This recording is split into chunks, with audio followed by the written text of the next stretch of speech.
بسم اللہ والحمد للہ والصلاۃ والسلام علی رسول اللہ۔ آپ کا پہلا سوال یہ ہے کہ تراویح کی نماز جب ہم 8 رکعت پڑھتے ہیں تو کیا 2 رکعت سے سلام پھیرنے کے بعد ہم کسی سے کوئی بات کر سکتے ہیں کہ نہیں؟ اس کا جواب اللہ کے نبی صلی اللہ علیہ وسلم کی اس حدیث کے اندر موجود ہے، جو نماز کے سلسلے میں حدیث ہے کہ تحریمھا التکبیر و تحلیلھا التسلیم، مختلف طرح کے الفاظ ہیں۔ نماز کے بارے میں اللہ کے نبی صلی اللہ علیہ وسلم نے بتایا کہ جب آپ تکبیر تحریمہ پڑھ کے نماز میں داخل ہوتے ہیں تو دنیا کی تمام چیزیں آپ کے لیے حرام ہو جاتی ہیں، کسی سے کلام کرنا، کوئی دنیاوی کام کرنا، یہ ساری چیزیں آپ کے لیے حرام ہو جاتی ہیں۔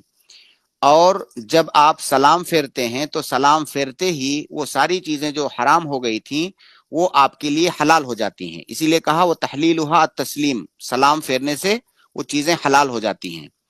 اب جب 2 رکعت پڑھ کے آپ نے سلام پھیر دیا تو جو بات کرنا آپ کے لیے حرام تھا وہ بات کرنا اب آپ کے لیے حلال ہو گیا، آپ بالکل بات کر سکتے ہیں۔ سلام پھیرنے کے بعد اب نماز کے اندر کے جو احکام تھے ان احکامات سے آپ باہر نکل آئے، تو اگر آپ کو کسی سے بات کرنے کی ضرورت ہے تو بے شک آپ کسی سے بات کر سکتے ہیں۔ کوئی اگر کام بھی آپ کو پڑ جائے درمیان میں تو وہ کام بھی آپ کر سکتے ہیں، کوئی حرج کی بات نہیں ہے۔